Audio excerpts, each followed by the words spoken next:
Gênesis capítulo de número 37, versículo de número 1 até o versículo de número 5. É um texto muito conhecido. Gênesis capítulo 37, versículo 1 até o versículo 5. Eu amo esse barulho de páginas da Bíblia, acho um espetáculo.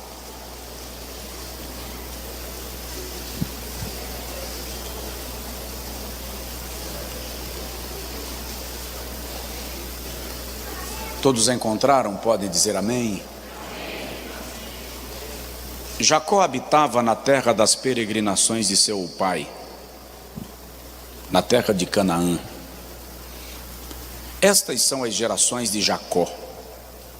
José, aos 17 anos de idade, estava com seus irmãos apacentando os rebanhos. Sendo ainda jovem, andava com os filhos de Bila e com os filhos de Zilpa, mulheres de seu pai. E José trazia a seu pai más notícias a respeito deles. Israel amava mais a José do que a todos os seus filhos, porque ele era o filho da sua velhice, e fez-lhe uma túnica de várias cores. Vendo, pois, seus irmãos que seu pai o amava mais do que a todos eles, odiavam-no e não podiam falar com ele pacificamente. José teve um sonho que contou a seus irmãos, por isso o odiaram ainda mais. Você pode dizer amém? Quem tem uns irmãos assim não precisa de inimigos. Diga comigo: Senhor, fala comigo por tua bondade. Amém. Sentem-se, por gentileza.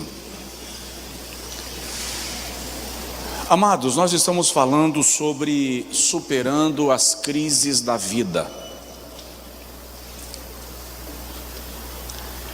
Nem todas as coisas acontecem com a gente do jeito que nós planejamos. Nós temos surpresas, e nem todas as surpresas são agradáveis.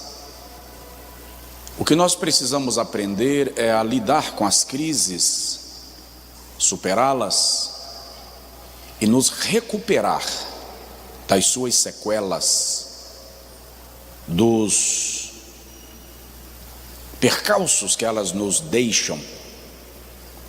É interessante que o escritor começa falando das gerações de Jacó. Estas são as gerações de Jacó. E de repente, em vez de citar as gerações de Jacó, ele cita José. Essas são as gerações de Jacó.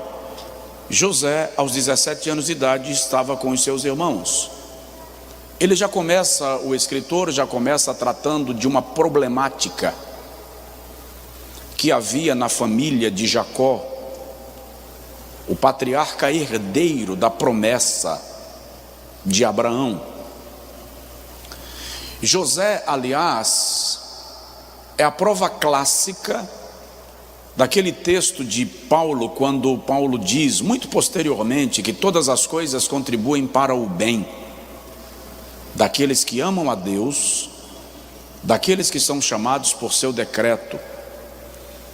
José é a história de um homem que é vendido como escravo e depois de alguns anos se torna o segundo homem mais poderoso do Egito antigo. E diga-se de passagem que o Egito era a nação mais importante do mundo naquele tempo. Então José se torna o segundo homem mais poderoso da nação mais poderosa do mundo.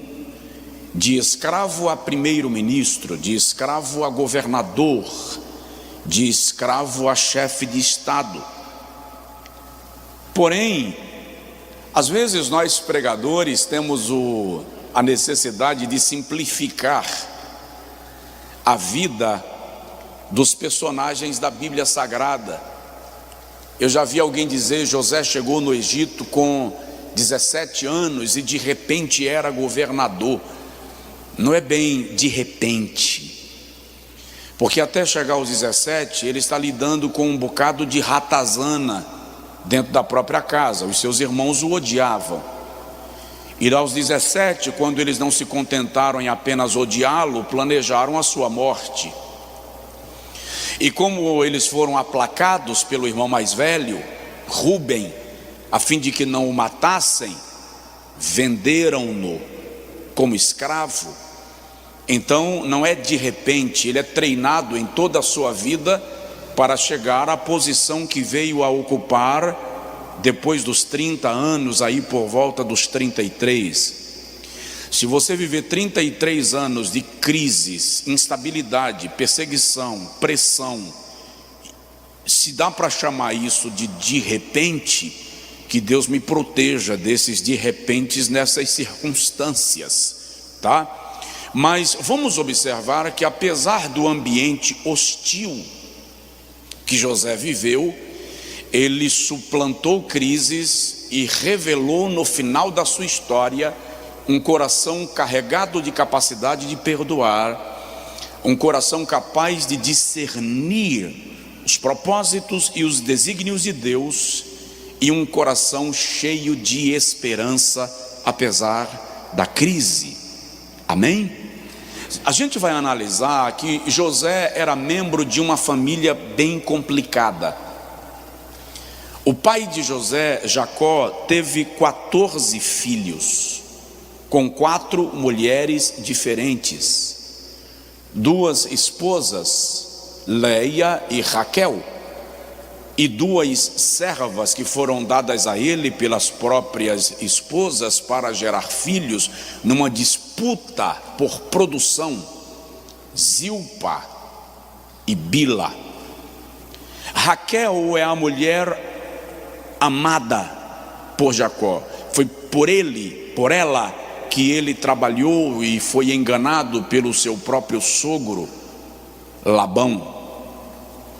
Só depois de trabalhar 14 anos por Raquel é que Jacó pôde tê-la plenamente como sua esposa. Mas Raquel era estéril, então Leia era quem dava filhos a Jacó todos os anos. Finalmente, por um milagre, Raquel ficou grávida de José. E se Jacó já amava a Raquel, mais a amou e tratou José com amor multiplicado por algumas razões. Primeiro, porque era o filho da mulher que ele amava. Segundo, porque é o filho da sua velhice. Claramente, Jacó tem por José um carinho extraordinário. Exemplo: quando ele para às margens do val de Jaboque, indo ao encontro do seu irmão Esaú, Gênesis capítulo 32, e Jacó recebe a informação que o seu irmão Esaú vem tomado de ira para matá-lo. A Bíblia diz que ele dividiu a sua família em 2 bandos, em 2 grupos, e mandou um grupo por um caminho e outro grupo pelo outro caminho. No grupo que ia Raquel e José, a Bíblia diz que Jacó colocou Raquel e José no final do grupo, na última fila. Por quê? Porque no caso de um possível ataque dos homens de Esaú, Raquel e Leia não estariam, José e Raquel não estariam na linha de frente, daria tempo de escapar e sair com vida. José, sem sombra de dúvida, captou o cuidado do seu pai em protegê-lo, em preservá-lo. No outro dia, quando os 2 bandos se encontram e Jacó encontra-se com eles, José, ainda na pré-adolescência, vê quando o seu velho pai, robusto, aparece manquejando. E imagine os olhos de um pré-adolescente ouvindo o seu pai narrando como lutou com um anjo e no final da batalha prevaleceu. Imagine os olhos de José ouvindo o pai dizendo: de agora em diante, o Deus do meu pai Abraão me disse que o meu nome não será mais Jacó, o meu nome será Israel, e a nação que vai descender de nós se chamará Israel. Ou seja, a referência que José tem da experiência do seu pai com Deus é uma referência extraordinária.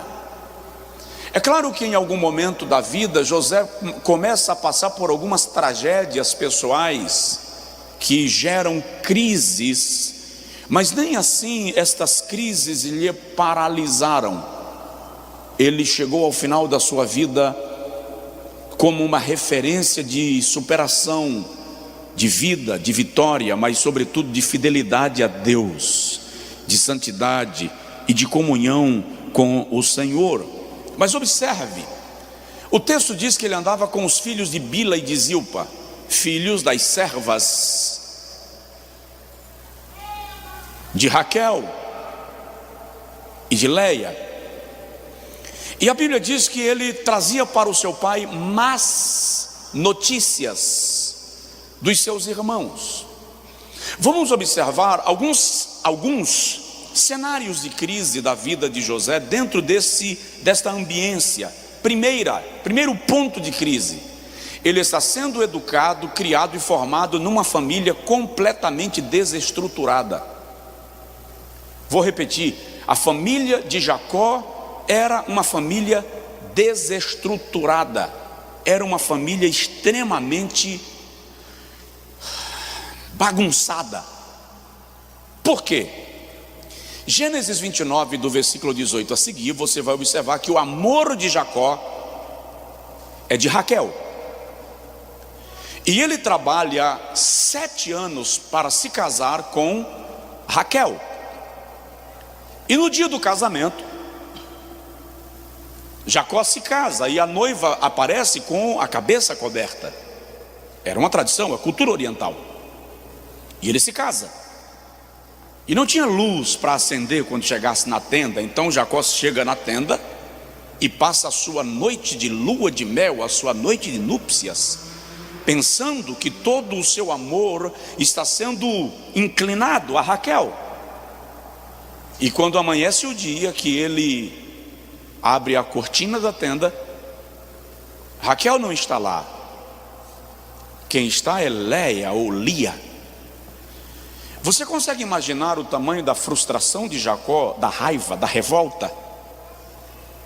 Aliás, aquele ato de Labão bloqueou, inclusive, a possibilidade de Jacó ser leve e espontâneo com Leia, porque agora ele se sente lesado, roubado, não apenas lesado no seu propósito de dote, mas lesado no seu amor, na sua consciência, no seu sentimento. E quando ele vai conversar com Labão, Labão diz assim: na minha terra, a mais nova não casa antes da mais velha. Se você quiser Raquel, trabalha mais 7 anos. Aquilo cria um clima de rivalidade, de disputa, porque agora Jacó recebe Raquel de imediato. Ele faz uma penhora, ele vai trabalhar 7 anos para pagar o dote da mulher que ele agora tem em casa porque ama. Porém, repito, Raquel é estéril, e à medida que Leia vai gerando filhos, e filhos naquele contexto é sinônimo de herança, dote, patrimônio, segurança e estabilidade, porque são os filhos que vão representar a mãe na ausência do pai. Raquel entra em desespero, e em Gênesis 30 ela encontra com Jacó e dá uma segurada e diz assim: me dá filhos, senão eu morro. Faz parecer que Raquel não engravida por culpa de Jacó. E Jacó diz assim: porventura sou eu Deus para te dar filhos. Olha o clima. Quando a Raquel percebe que ela não consegue gerar, ela pega uma das suas servas, código de Hammurabi, e oferece a Jacó para que Jacó gere filhos para ela, através da serva, através da escrava. Quando Raquel toma essa atitude, Léia, que já gerava filhos todos os anos, pega também uma serva sua e diz: vai lá, gera filhos também, porque para cada um que ela conseguir gerar, eu vou gerar 2. A essa altura Léia já tem 6. Ou seja, um clima de rivalidade entre as esposas envolve 2 servas, e esse ambiente de hostilidade perpassa o quadrado do casamento e envolve os filhos. Agora, os filhos também são rivais, porque os filhos de Bila disputam com os filhos de Zilpa e com os filhos de Léia. Há um clima de completa falta de paz naquele ambiente. Se o irmão ler Gênesis capítulo 30, você vai perceber filhos sendo gerados apenas com o objetivo de conquista de território, tomada de território. José nasce e cresce no meio dessa batalha de úteros, no meio desta batalha de ventres. Uma família desorganizada. É possível que aqui nesta noite, ou em casa nos ouvindo, ou posteriormente esta mensagem chegue para alguém que cresceu num ambiente de família desestruturada, num ambiente de família hostil, de clima ruim, de conflitos constantes. E alguém até vai dizer que isso vai determinar o seu futuro. Eu até aceito que isto afeta a sua trajetória, mas não poderá determinar o teu futuro. Nós temos na Bíblia N exemplos de homens cujas famílias eram ruins, mas o Senhor fez deles instrumentos de glória para o seu nome e de transformação para a sua geração. Eu falei aqui semana passada de uma família, a família de Levi, amaldiçoada por causa do furor de Levi, mas que depois é escolhida por Deus e se torna nação sacerdotal, os levitas. Você lembra de Coré, que se levantou contra Moisés no deserto? A terra abriu, engoliu Coré. Lá na frente, de algum modo, aparecem os filhos de Coré como compositores de salmos e ministros de louvor no templo do Senhor. Você lembra de Jabez, cujo nome significa homem de sofrimento, dores, e a Bíblia diz que ele se tornou mais ilustre entre todos os seus irmãos, porque ele fez uma oração: se o Senhor me abençoar muito e ampliar as minhas fronteiras e estender sobre mim a sua mão, para que a minha alma não seja afligida pelo mal. Aí o texto diz: e o Senhor lhe concedeu aquilo que ele havia pedido. Eu não sei se a sua crise é a crise de uma família desestruturada, é a crise de uma família não perfeita, mas eu sei que Deus é poderoso para te guiar no cumprimento do seu propósito e te fazer chegar no destino que Ele planejou para a sua vida. Tem alguém que pode dizer amém? Vamos lá, deixa eu agilizar aqui porque eu quero riscar no horário. A segunda crise de José, ele queria ser íntegro num ambiente hostil. Ele era íntegro num ambiente hostil. Presta atenção, existem ambientes que são tão contaminados pela desonestidade, pelos maus vícios, pelo comportamento ruim, que se você chegar lá tentando ser a luz, alguém vai querer desligar o interruptor. Há ambientes que são tão sagrados pela desonestidade, pela hostilidade, que a integridade será mal vista.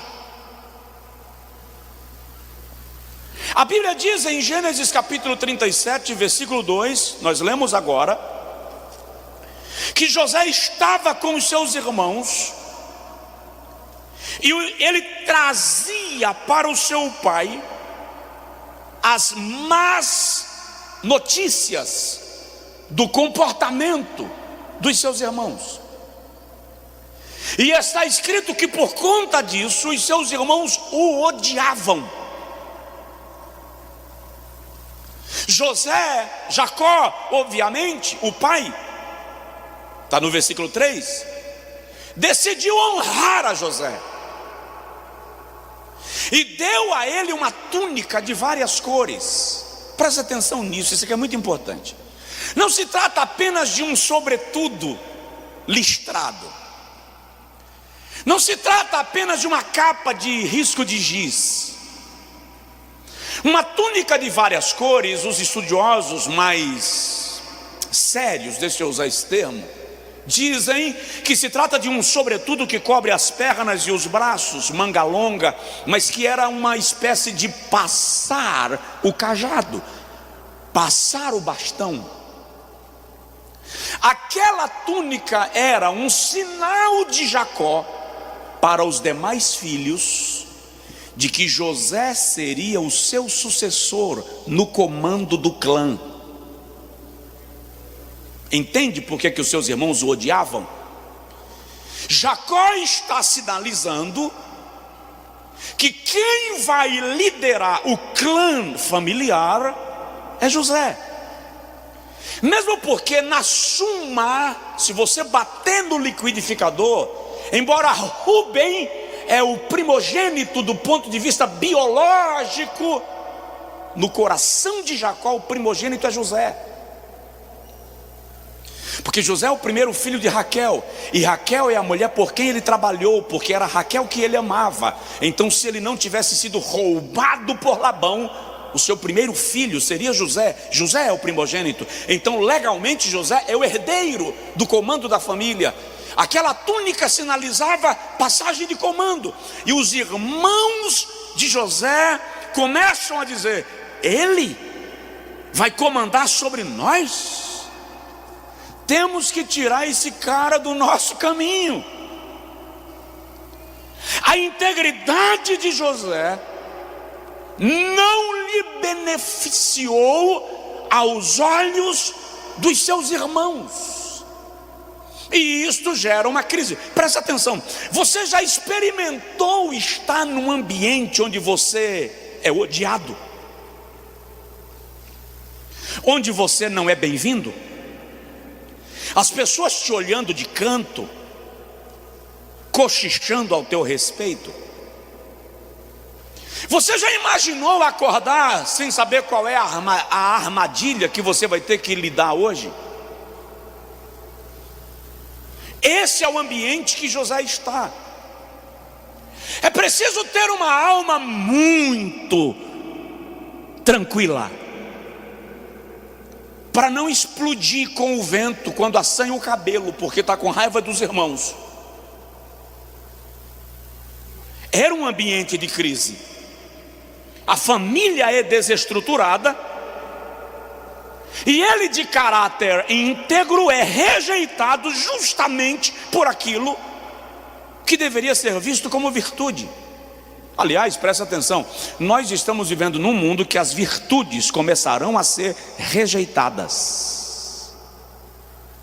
Você me entendeu? Nós estamos vivendo num mundo que as virtudes começarão a ser censuradas, começarão a ser criticadas. É o ambiente de José. A terceira crise que José está vivendo é que seus inimigos estavam dentro da sua própria casa.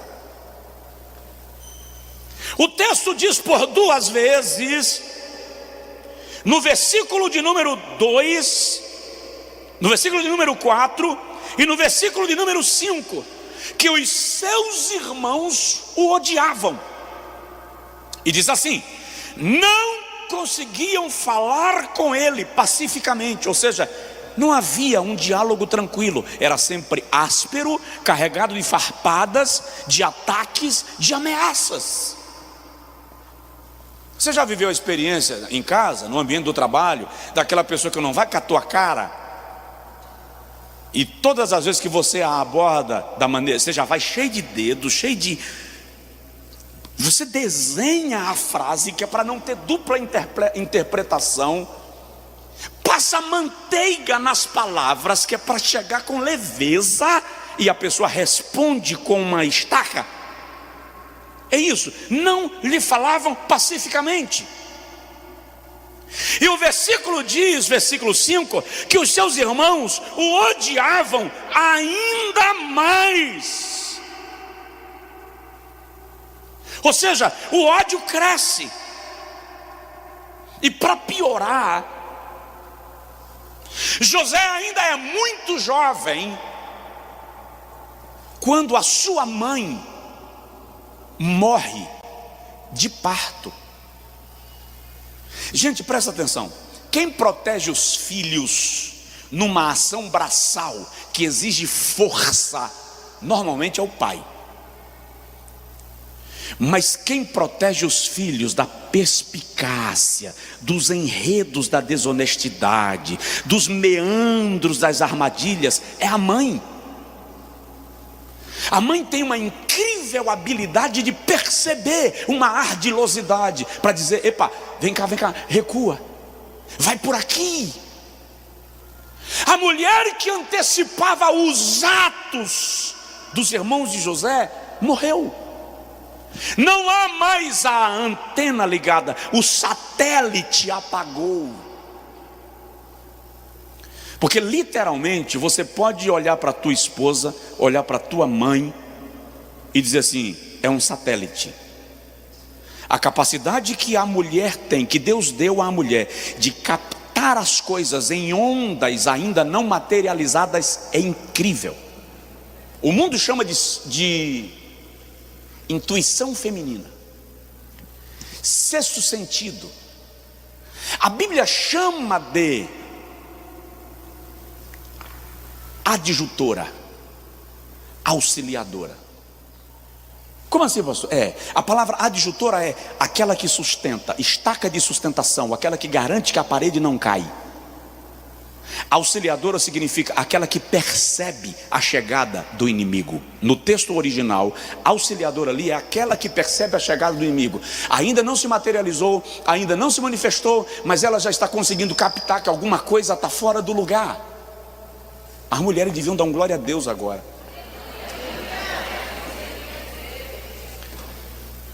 Então essa pessoa morreu. Com a morte de Raquel, José não apenas perde aquela que lhe dava cobertura, quanto ganha o peso de responsabilidade, porque Raquel morreu, mas o seu filho nasceu vivo, Benjamim. José é adolescente, Benjamim um recém-nascido. Inevitavelmente quem vai ter que cuidar de Benjamim? Leia, que estava gerando filhos para vencer um campeonato. Bila, que estava lá gerando filhos pensando no seu dote. Zilpa. Benjamim é mais um para diminuir a herança. Então é José que agora tem que cuidar de si e cuidar de Benjamim, porque o ambiente é de inimigos. E repito, os inimigos estavam dentro de casa. Isso é uma crise. Você está aí? Tem alguém que disse assim: Jesus, ele está falando da minha vida. Porque tem gente vivendo esse cenário. Qual é a saída? Você vai ver. Há um milagre de Deus para você. Ninguém pode te parar quando Deus decidiu te fazer caminhar. Quando Deus decidiu abrir caminhos para você, ainda que levantem barreiras, Ele cava túneis e você passa. Você vai chegar no destino que Deus planejou. Vamos lá. Quarto lugar, ambiente de crise. José revelava os seus segredos. Deixa eu te ensinar uma coisa sobre isso. Não conte os seus sonhos para quem não pretende fazer parte deles. Eu sei que você está empolgado, eufórico, feliz da vida, e quer contar a ideia que teve, mas tem gente que não está pronto para ouvir e se alegrar. Você me entendeu? Diga amém. Não insista com quem não tem interesse nos seus sonhos. Você vai ter que entender que não dá para contar seus segredos a quem não compartilha da tua vida. O texto de Gênesis 37 diz que José teve sonhos, versículo 5. E no versículo 7 ele narra os sonhos. Eu sonhei que nós estávamos colhendo trigo e montando feixes, e de repente o meu feixe estava de pé, e 11 feixes se curvaram diante do meu. Os irmãos disseram assim: esse cara está pensando o quê? Que a gente vai se curvar diante dele? Só porque ganhou uma capa ele já pensa que é chefe? Depois vem José: tive outro sonho. Qual é o sonho? 11 estrelas, juntamente com o sol e a lua, se acercaram de mim e se curvaram. Espera aí, além de nós irmãos, ele agora quer achar que o nosso pai. Você não vê, você não ouve, você não percebe palavras de Jacó sobre os sonhos de José. Parece que Jacó decidiu ter a mesma postura de Maria quando o anjo lhe conversou sobre Jesus. A Bíblia diz que Maria ficava em silêncio e guardava todas as palavras do seu coração. De algum modo Jacó não entende, mas se cala, porque pode ser que Deus esteja falando com o menino alguma coisa que eu ainda não entendi. Deus falava com Abraão, Deus falava com Isaac, Deus falava com Jacó. No meio dos 12, Deus pode ter escolhido José para ser a pessoa com quem ele vai falar. Por isso que eu vou te dar um conselho de pastor e amigo: não comenta aquilo que você não discerne. Se você não entendeu, cala a boca, deixa por conta de Deus. Deus pode estar mostrando algo que você não entendeu, mas não tem inteligência para ficar calado. Por outro lado, não é tudo que Deus fala contigo ao teu respeito que você deve sair por aí tagarelando. Tem gente que não suporta a ideia de Deus ter estabelecido um plano específico ao teu respeito. E você pode até dizer assim: mas pastor, que culpa eu tenho se Deus... Você não tem culpa nenhuma. Mas o invejoso não sabe disso, ele não consegue entender. Ele é doente, precisa de cura e de libertação. Tem alguém? Quer que eu pare? É que eu fico assim desconfiado quando vocês estão paradões. Eu fico assim: Jesus, será que... Mas fica tranquilo, isso é mania de pregador pentecostal.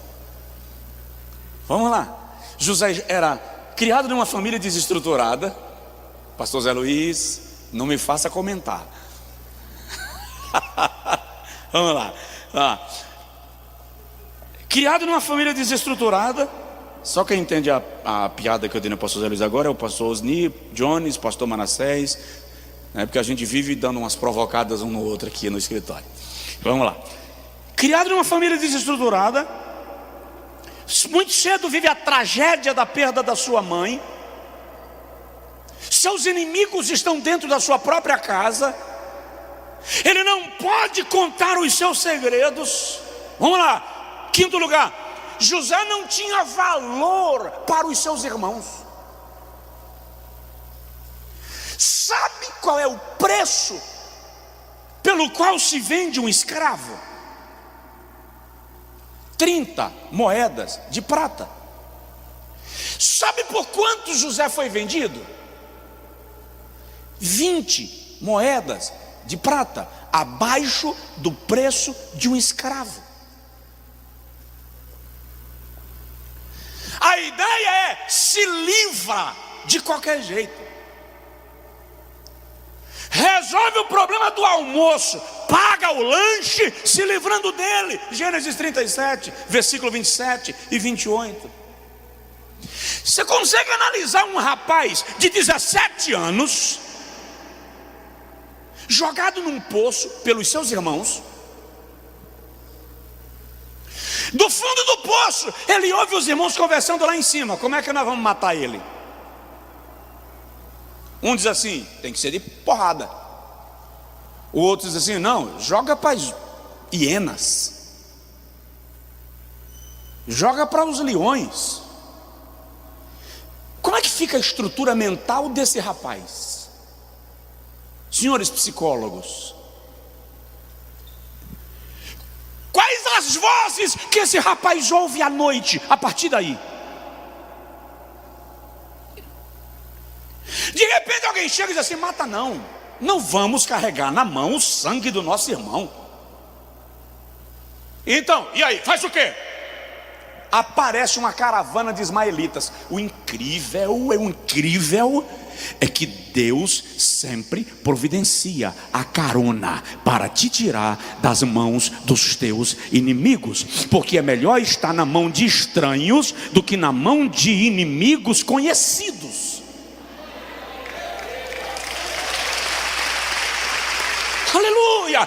Apareceu uma caravana de ismaelitas. Quem eram? Negociantes de especiarias, perfumes, cosméticos para a corte no Egito. Alguém disse: olha lá, em vez de matar, vende para os ismaelitas e eles darão destino. Fechou. Fecharam o negócio. Agora imagina, tirado do poço, quando ele sai do poço, ele olha para o rosto conhecido dos seus irmãos e é entregue para o rosto desconhecido de gente que ele não sabe quem é, de onde vem, nem para onde vai levá-lo. Você consegue imaginar as lágrimas de um adolescente de 17 anos, olhando para o horizonte e lembrando que naquela hora seu pai estava indo dormir, sem ter a menor ideia do que estava acontecendo com ele? Se ao menos a minha mãe estivesse aqui. E se eles são capazes de fazer isso comigo, como vai ficar Benjamim? Ainda criança, não pode se defender.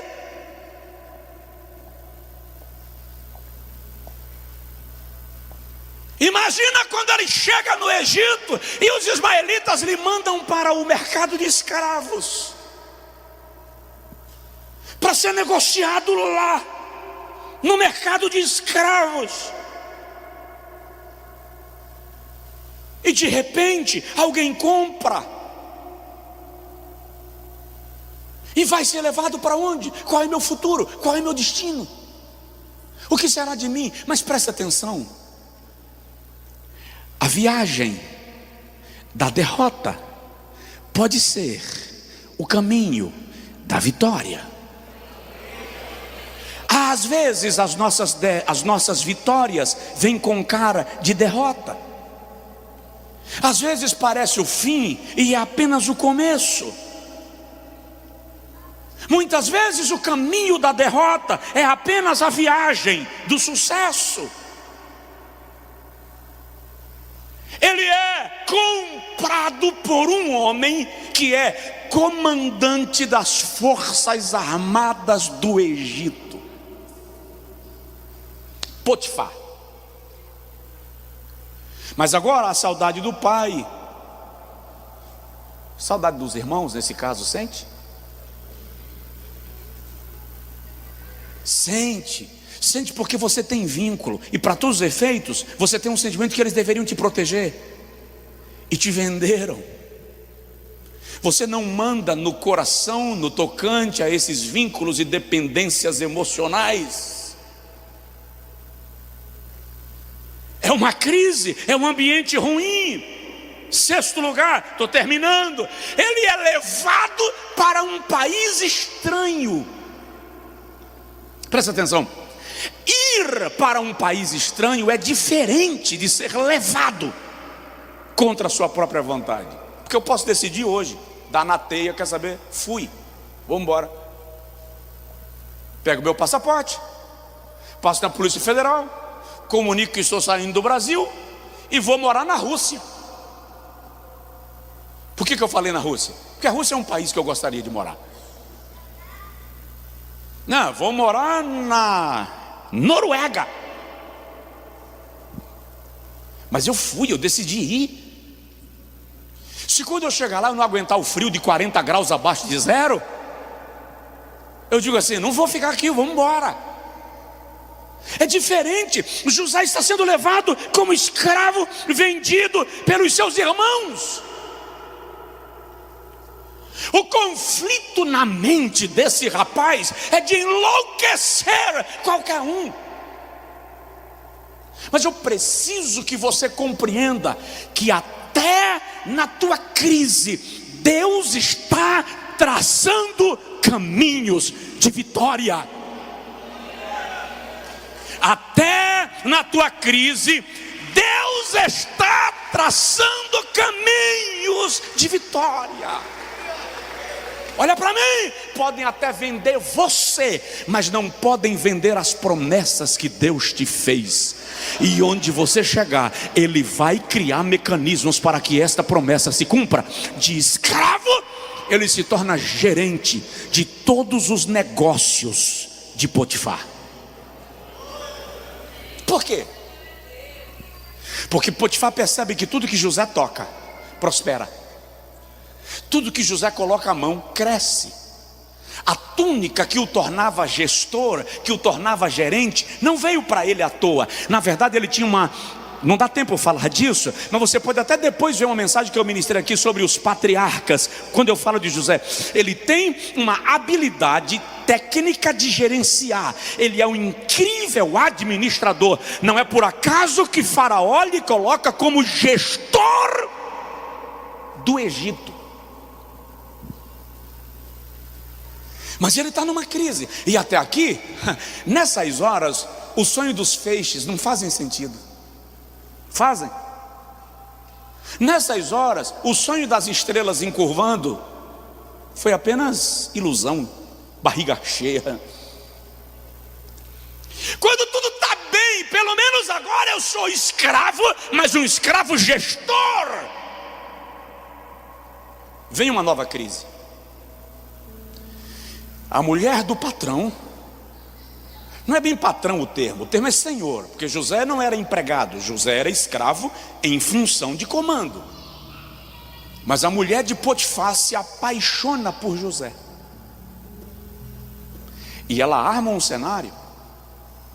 A casa é esvaziada, apenas José permanece. E ela vem para seduzir a José.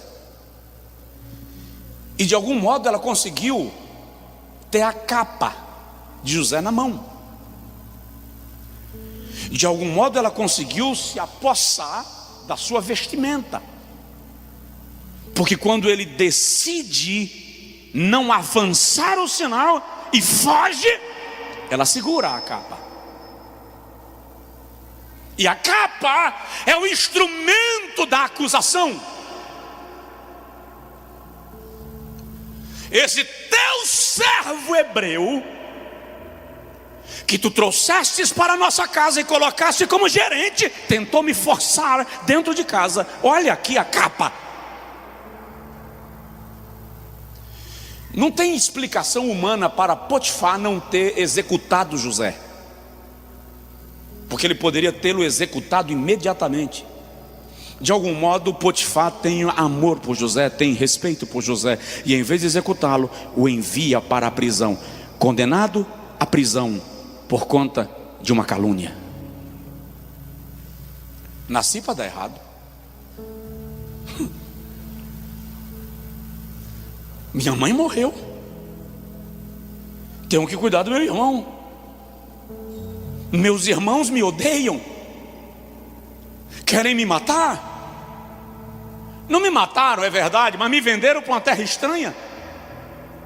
Cada fim de tarde eu lembro do meu pai e sinto falta da minha mãe, e me preocupo com o meu irmão. E agora, quando tudo parece que vai dar certo,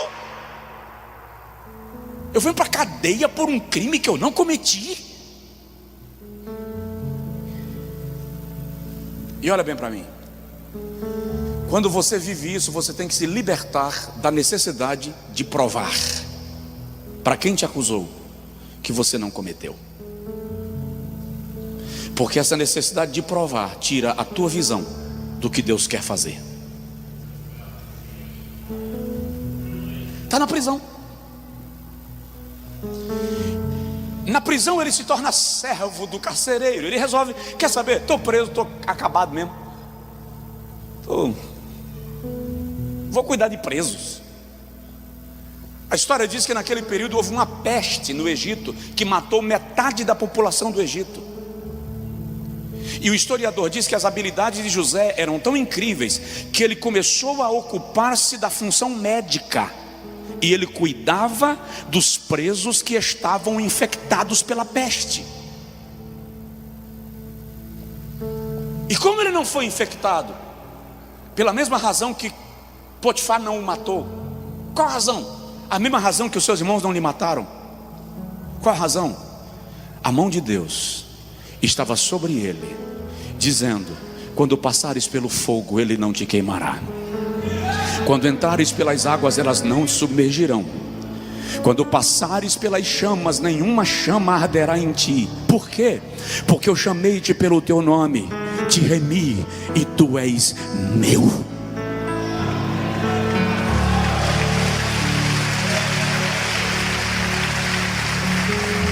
Está difícil, pastor, mas você tem dono.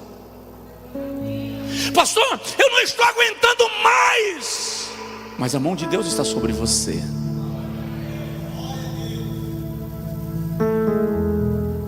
Não vou comentar, porque não vai dar tempo e eu não vou passar da hora. Mas eu queria te falar apenas sobre alguns segredos de José para superar essas crises. Eu só vou citar, e você coloca em prática. 7 minutos e eu cito. Por que 7? Porque são 7 itens. Primeiro segredo de José para superar as crises: ele sabia que era fruto de um milagre. A sua mãe não podia gerar filhos, e gerou filhos por causa de uma oração. Presta atenção, você é fruto de um milagre.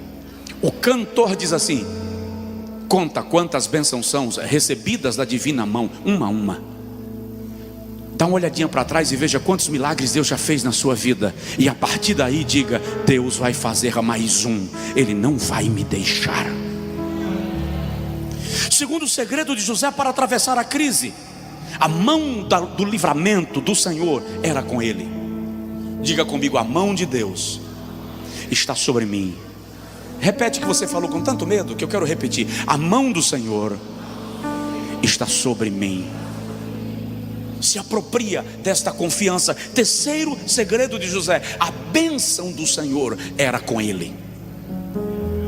A Bíblia diz que onde ele colocava a mão prosperava, porque o Senhor o abençoava. Coloca a mão assim no peito e diga assim: a bênção do Senhor é sobre mim. Pastor Josué, e aquela praga que jogaram sobre mim? A bênção do Senhor é sobre você. Pastor Josué, o histórico da minha família é uma tragédia. A bênção do Senhor é sobre você. Pastor Josué, colocaram um despacho na porta da minha loja, colocaram a minha foto na boca de um sapo e costuraram. A bênção do Senhor é sobre você. A bênção do Senhor é sobre você. Ninguém pode amaldiçoar aquele a quem Deus já abençoou.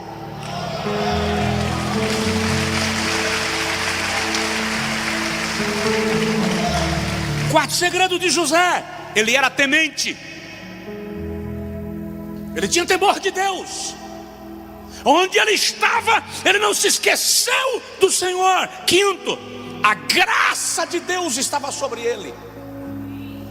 É só ler. Ele achou graça aos olhos do seu pai. Ele achou graças aos olhos de Potifar. Ele achou graças aos olhos do carcereiro. Ele achou graça aos olhos do faraó. Quando a graça de Deus está sobre você, onde você chegar, a graça de Deus vai na frente. A graça de Deus abre caminhos. A graça de Deus aplaca a fúria. A graça de Deus te faz projetar. Esse é o segredo. Pastor, e será que a graça é sobre mim? Quem tem certeza da salvação, levanta assim a mão, por favor. Ok, então a graça do Senhor é sobre você. Porque não é possível ser salvo senão pela graça. Qual era o segredo de José? Sexto lugar, seu comportamento no processo contribuiu com a promessa. O resultado não é determinado pelo que fizeram a você. O resultado é determinado pela maneira que você se comporta diante do que fizeram.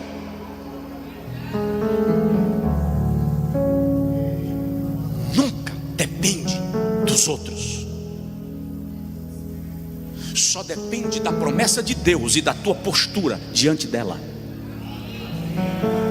Esquece. Não depende de alguém querer.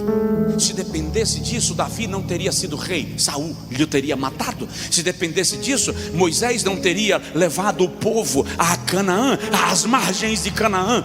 Não depende do inimigo, depende do que Deus prometeu e do teu comportamento diante daquilo que Ele promete. Você precisa aprender a ser inteligente, emocional e espiritualmente na crise.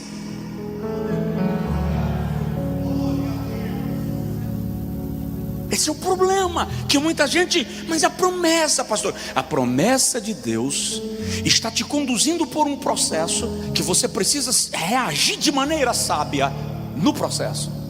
E o sétimo segredo de José, José tinha discernimento do processo. José tinha discernimento do processo. Você encontra José em algum momento carregado de inquietação consigo mesmo. Lá na prisão, ele olha para o copeiro e diz assim: quando tu chegar diante de Faraó, fala de mim, lembra de mim, porque eu estou preso aqui sem cometer pecado algum, eu sou inocente. Quando tiveres oportunidade, fala de mim. José está ali carregado de ansiedade, mas você não encontra José planejando: um dia eu pego meus irmãos. Você não encontra José carregado de lamúria, de autocomiseração. Ai, tadinho de eu só sofro. Você não encontra. Ele não é autopiedoso. De tal modo que no dia que o faraó estende sobre ele a espada e diz: a partir de agora você é o homem mais poderoso do Egito, e apenas quando eu estiver no trono serei mais poderoso do que tu. Você consegue entender isso? O faraó está dizendo assim: eu só anulo uma ordem tua se eu estiver no trono. Se eu estiver fora do trono, o comando é você. Agora ele tem poder, irmão, para varrer o Egito. E o texto diz que ele sai andando por toda a terra do Egito. Daí a pouco chegam 10 homens no palácio com sacos para comprarem mantimento. E quando José olha para os 10, José diz: eu conheço meus irmãos. Seus irmãos não lhe reconheceram. Por quê? Porque quem faz o mal fica cego, perde a memória. Na cabeça deles não tinha a menor chance de ser José. José foi desterrado. Aí José chega para o gerente do depósito e diz: enche o saco de todos eles, pega o dinheiro do pagamento e coloca dentro do saco, e dentro do saco daquele coloca uma taça de ouro, na qual eu tomo a minha água e o meu vinho. O que é que José quer? Veja que José sente saudade dos irmãos. Ele quer chamar a atenção dos irmãos. Ele quer provocar de algum modo que os irmãos lembrem dele. Foram embora, no meio do caminho alguém abre o saco para averiguar e diz assim: meu dinheiro está aqui. Todos abrem, o meu também. Tem alguma coisa errada. Vamos voltar para devolver. Quando vai voltando para devolver, um diz assim: tem um problema. Qual é o problema? Tem uma taça com a insígnia do palácio dentro do meu. Quando chegam diante do governador, primeiro-ministro, maior autoridade do Egito, a maior autoridade do Egito diz assim: vocês me roubaram. Meu senhor, não fizemos isto, não sabemos como aconteceu. E como a minha taça estava aí? Vocês serão presos e executados. Mas meu senhor, só serão livres se vocês voltarem para o seu pai e trouxerem o filho mais novo. De quem é que José está sentindo falta? Quem é que ele quer proteger? Benjamim. Eu quero Benjamim aqui. Como assim? Eu preciso ter certeza que vocês não fizeram com ele o que vocês fizeram comigo. Essa é a questão. É uma manobra psicológica. Ele não poderia perguntar de maneira direta. Então a única garantia que eu tenho de que Benjamim não sofreu com vocês o que eu sofri é exigindo a presença dele. Meu senhor, aparece Rubem. Não podemos trazer o nosso irmão mais novo. Eles nem conseguem se lembrar que... Como é que esse cara sabe que a gente tem um irmão mais novo? Não podemos trazer o nosso irmão mais novo. Por que não pode? Porque o nosso pai há alguns anos perdeu o seu filho, devorado pelas feras. Bandifide. Devorado pelas feras. Foi o que vocês falaram lá em casa para papai, né? Tá certo. E o coração do nosso pai consternou e ele não aceitou ser consolado. Todos os filhos e filhas e os netos foram para consolá-lo. O texto diz que Jacó não aceitou ser consolado. Se trouxermos o nosso irmão mais novo, o coração do nosso pai não vai suportar.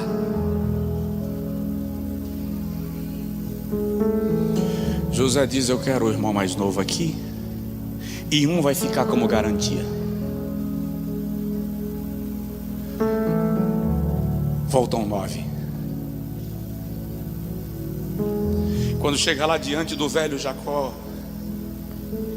Jacó conta e pergunta: cadê Judá? Ficou no palácio. Como assim? Contam a história. O pior, papai, é que para o nosso irmão voltar, o governador está exigindo a ida de Benjamim. Jacó diz assim: vai não. Vocês já me desfilharam uma vez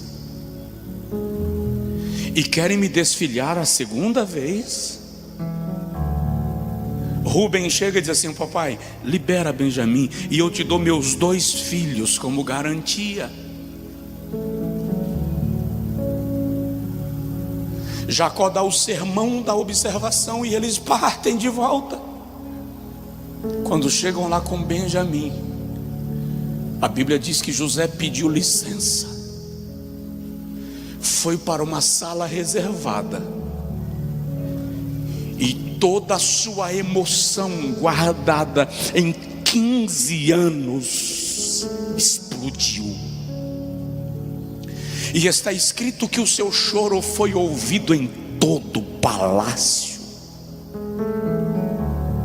Os gritos de José atravessaram as paredes. E ele volta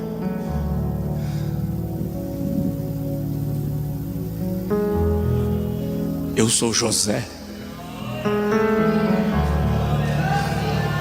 vosso irmão.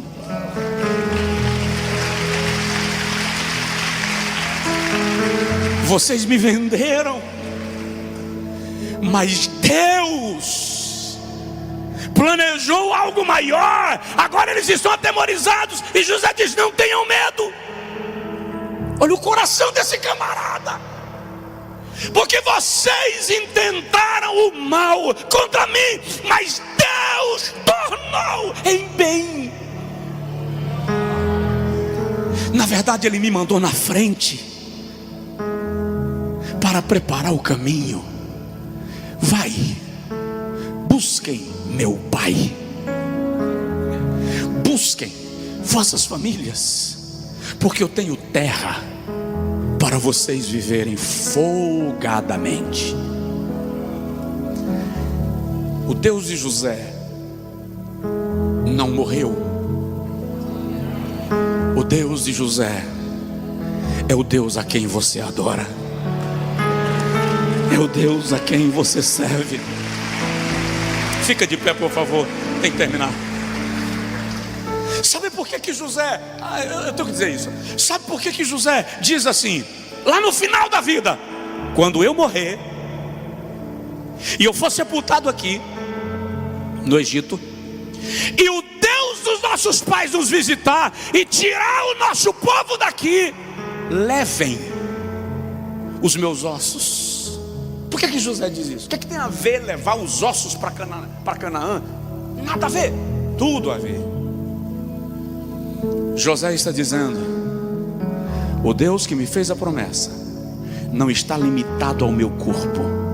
Eu morri, mas depois de mim a promessa continua com as gerações que se seguem, com aqueles que vierem depois, com os que continuarem. Isso aponta para você.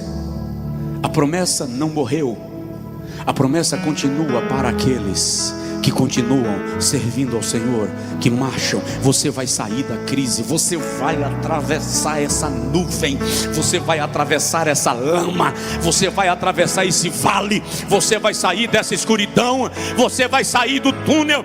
Palavra profética: não morra.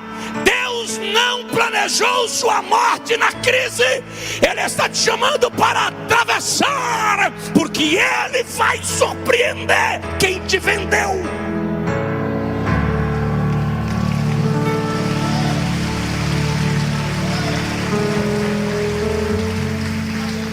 Só não planeja a vingança. Vingança é para os fracos. Para com isso. Tomara que Deus mate. Não morreu nem um irmão de José antes de vê-lo governador. Para que morrer? Deixa vivo. A sua vitória dói mais em quem te vendeu do que a sua própria morte. Se tiver alguém do seu lado e você puder, aponta assim. Se não tiver do lado, aponta para longe que ele vai entender.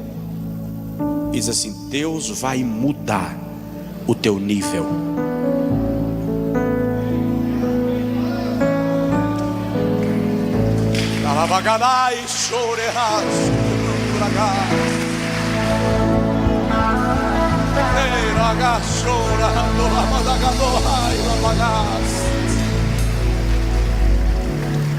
Sinta o abraço de Deus. Ele cuida de você. Aleluia.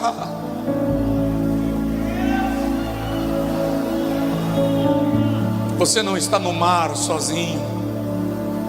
Você não está no deserto sozinho. Você não está no vale sozinho.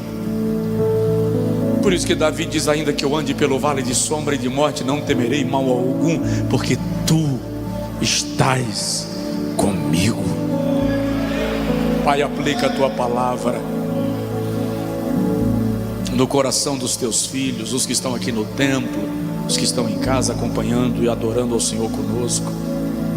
Aplica esta palavra gera vida. Para quem está, Senhor, na carroça, sendo levado do poço para o mercado de escravos e não consegue enxergar nenhuma perspectiva, não consegue ver nada, derrama o bálsamo e faz esta pessoa perceber que o aparente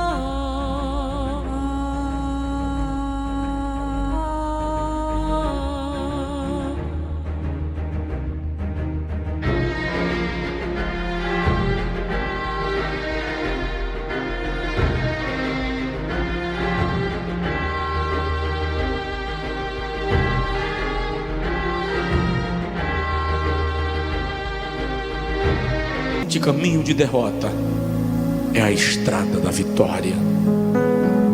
Em nome de Jesus. Em nome de Jesus.